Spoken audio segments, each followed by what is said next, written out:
At i-refresh mo si Rian. Nandito ba sa Ano daw masasabi mo pag nag-fail ka? Alam naman natin lahat na failure is a lack of success. Pero para sa akin, God gave us failure para to lower, para sabihin sa atin na we can try our best to reach that success. Kasi hindi naman sa lahat ng bagay, tama ka.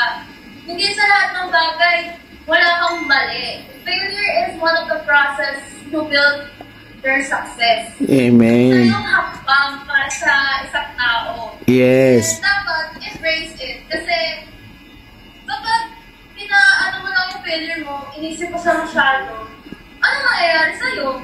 Magiging depressed ka, you have anxiety. Kaya, para sa akin, it's not failure. And kaya kanyang tulungan to rebuild that. So yun. Amen.